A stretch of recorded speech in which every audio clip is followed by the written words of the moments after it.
How did the Bracero program impact the lives of Mexican men and their families? During World War II, the United States formed an agreement with Mexico to create the Bracero program. The program began in 1942 to create short-term labor contracts for Mexican men to work in the fields. Once these men completed their term, they were expected to go back to Mexico because they were no longer needed. Many of these men heard about the program through either recruiters or braceros returning home. On paper, it appeared to be a mutual contract in which both the laborers and the United States benefited. But once these men reached the fields, they were constantly facing racism and harsh working environments. It was only a matter of time before they realized the true reality of the Bracero program. There was no discussion about their salary or their work, but because of their living conditions back home, they were taken advantage of.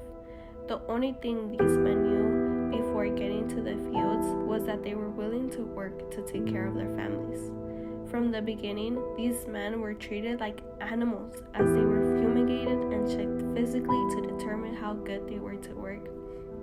Americans believed that Mexican men were born to put up with these living conditions, so instead of improving them, they encouraged them to leave their families for a false dream. Here in the fields, they were put into concentration camps, isolated from the rest of the world, sleeping in uncomfortable beds with little to no ventilation. The isolation of these camps added on to their vulnerability, considering that these men couldn't reach out to people outside as easily if they ever needed help.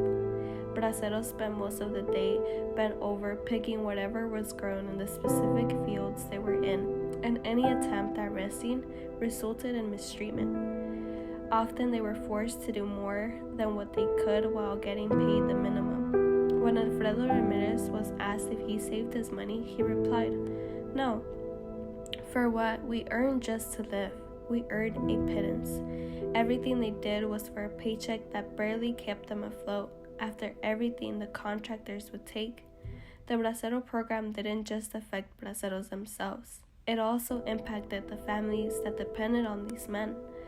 Alfredo Ramirez, a bracero, mentions that during his time in the United States, he had little to no interaction with the family he left in Mexico. In the case of Don Ramirez, his family had others to support them financially, but other men weren't as lucky. These families appreciated the sacrifices their husbands, brothers, sons, and fathers were making, but it didn't mean they were at peace with being separated from them for so long. Most women were forced to enter the workforce where they were overworked and poorly paid because the money their husbands made wasn't enough. The women who could not work because of younger children depended on loans from nearby friends, which often forced them into debt. It was a continuous cycle of suffering for the bracero and their families.